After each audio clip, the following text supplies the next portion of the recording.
یہ کتاب اس سلسلے کی ایک نہایت اہم تصنیف ہے، اور وہ اس لیے کہ آج ہمیں کم و بیش انہی حالات، مشکلات، اندرونی بیرونی فتنوں کا سامنا ہے کہ جن کا سامنا زنگی اور ایوبی کو بھی تھا۔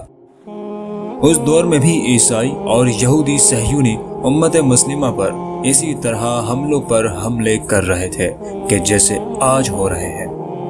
اس وقت بھی امت کو اپنی صفوں میں حشاشین یعنی خارجیوں اور غداروں کا خطرہ پیش تھا کہ جو یہود و نصارہ کے تعاون سے امت مسلمہ میں قتل و غارت گری کا بازار گرم کیے ہوئے تھے، اور آج بھی دہشت گرد خارجی اور دیگر داخلی غدار امریکہ، اسرائیل اور بھارت کی مدد، حمایت اور تعاون سے نہ صرف وطن عزیز بلکہ امت کے دیگر ممالک میں بھی وحشت اور خون ریزی کا گھناؤنا کھیل کھیل رہے ہیں۔ سلطان زنگی اور سلطان ایوبی ہی امت کی وہ ناقابل شکست چٹانیں تھیں کہ جن سے ٹکرا کر اس وقت کا صلیبی ریلا پاش پاش ہوا تھا۔ سلطان ایوبی ہی کے مبارک دور میں بیت المقدس 90 سال کے صہیونی قبضے کے بعد دوبارہ خلافت اسلامیہ کا حصہ بنا، اور وہ بھی ایسی کریمانہ شرائط پر کہ جن کی توقع صرف نبی کریم صلی اللہ علیہ وسلم کے ایک مجاہد امتی سے ہی کی جا سکتی تھی۔ یہی سبب ہے کہ یورپی مورخین بھی اپنے آپ کو تمام تر تعصب کے باوجود سلطان زنگی اور سلطان ایوبی کی اعلیٰ ظرفی، شجاعت اور عسکری ذہانت کے اعتراف پر مجبور پاتے ہیں۔ آج امت کو پھر کسی صلاح الدین کا انتظار ہے کہ جو اس کو داخلی اور بیرونی خطرات کی اس بھنور میں مستحکم اور باعزت قیادت فراہم کر سکے۔ امت پر آج بھی اسی طرح کی تاریکی چھائی ہوئی ہے کہ جو صلیبی جنگوں کے آغاز کے وقت طاری تھی۔ بیت المقدس شریف آج ایک مرتبہ پھر یہودیوں کے پنجے میں ہے، اور پورا مشرق وسطی ایک بھڑکتی ہوئی آگ میں دھکیل دیا گیا ہے۔ یہودیوں کی لگائی ہوئی یہ آگ مراکش سے لے کر پاکستان تک ہر مسلمان ملک کو اپنی لپیٹ میں لیتی نظر آ رہی ہے۔ وہی دشمن ہے، وہی سازشیں ہیں، وہی غداریاں ہیں، وہی امت رسول صلی اللہ علیہ وسلم ہے، اور وہی قیادت کا فقدان۔ آگ ہے، اولاد ابراہیم ہے، نمرود ہے، کیا کسی کو پھر کسی کا امتحان مقصود ہے؟ اس کتاب کا مقصد مسلمانوں کی آج کی قیادت کو اپنی تاریخ کے اسباق یاد کروانا ہے کہ جو قومیں اپنی تاریخ بھول جاتی ہیں جلد ہی ان کا ذکر بھی صرف تاریخی کتابوں میں ہی رہ جاتا ہے۔ آج کے غافل حکمرانوں کو ہی اقبال نے یوں تنبیہ کی تھی: تمہاری داستان تک بھی نہ ہوگی داستانوں میں۔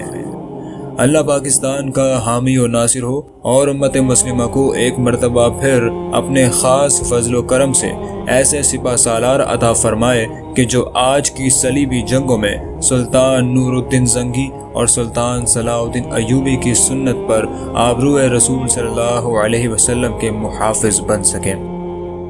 اقوال صلاح الدین ایوبی: جس قوم کے نوجوان بیدار ہو جائے اس قوم کو کوئی شکست نہیں دے سکتا۔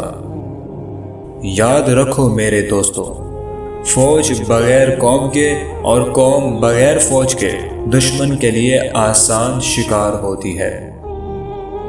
صلیبی اور یہودی ہر دور میں اسلام کی فوج اور قوم کے درمیان منافرت پیدا کرنے کی کوشش کریں گے۔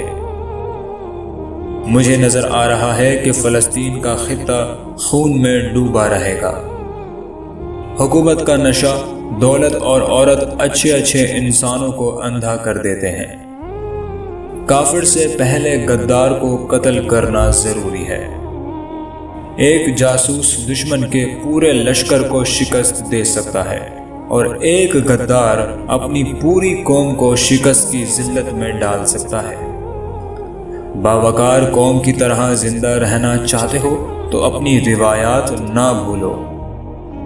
دفاع کا بہترین طریقہ یہ ہے کہ دشمن تمہیں مارنے کے لیے نیام سے تلوار نکال ہی رہا ہو تو تمہاری تلوار پہلے ہی اس کی گردن اڑا دے۔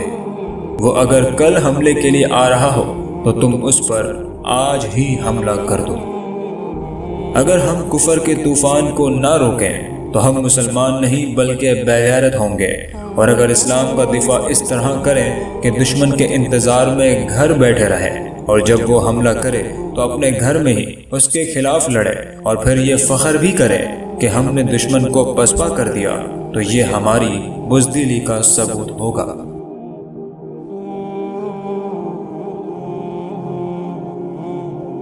11ویں، 12ویں اور 13ویں صدی عیسوی میں ہونے والی صلیبی جنگیں انسانی تاریخ کا ایک غیر معمولی باب ہے۔ تقریباً 250 سال تک جاری رہنے والے اس لرزہ خیز تصادم میں حقیقی معنوں میں پوری دنیا ایک عالمی جنگ کا شکار تھی۔ یہ تہذیبوں کا ٹکراؤ ہونے کے ساتھ ساتھ مذاہب کا تصادم بھی تھا۔ مسلمان اور عیسائی قومیں باہم دست و گریبان تھیں۔ یہ اتنی خونریز جنگیں تھیں کہ اس سے پہلے انسانیت نے کبھی اتنا کشت و خون اور تباہی اور بربادی نہ دیکھی تھی۔ امت مسلمہ اور تمام عیسائی دنیا کے اس ٹکراؤ کے نتیجے میں پوری انسانی تاریخ پر گہرے اثرات مرتب ہوئے کہ جن کا اثر آج کی جدید دنیا میں بھی دیکھا جا سکتا ہے۔ 21ویں صدی کے آغاز پر امریکی صدر جارج بش نے جب مشرق وسطی میں حالیہ جنگوں کا آغاز کیا کہ جس کے نتیجے میں آج افغانستان سے لے کر عراق، شام اور شمالی افریقہ تک تمام مسلمان ممالک پر حملے کیے جا رہے ہیں، تو اس نے بھی عیسائی دنیا کی طرف سے مسلط کردہ اس جدید جنگ کو صلیبی جنگ ہی کہا تھا۔ تاریخ میں صلیبی جنگوں کو جنونی جنگوں کے نام سے بھی یاد کیا جاتا ہے، اور وہ اس لیے کہ یہ جنگیں برپا کرنے کے لیے عیسائی دنیا نے مذہبی جنون کو استعمال کیا۔ ان جنگوں کو صلیبی جنگ کہنے کی وجہ بھی یہی ہے کہ ان کو شروع کرنے والے عیسائی ہی تھے کہ جو صلیب کے نام پر جذبات بھڑکا کر عیسائی دنیا کو مسلمان ممالک پر حملے کے لیے آمادہ کرتے۔ تنگ نظری، مذہبی انتہا پسندی اور دہشت گردی جیسی اصطلاحیں کہ جو آج استعمال ہو رہی ہے، عیسائی دنیا کی طرف سے مسلط کردہ صلیبی جنگیں اس کی واضح مثال ہیں۔ آج سے تقریباً 1000 سال قبل یہ جنگیں مغربی عیسائی دنیا نے اپنی عوام کے مذہبی جذبات کو بھڑکا کر امت مسلمہ کو ختم کرنے کی غرض سے برپا کی، اور آج 21ویں صدی میں بھی یہی سازشیں اور قتل عام دہرایا جا رہا ہے۔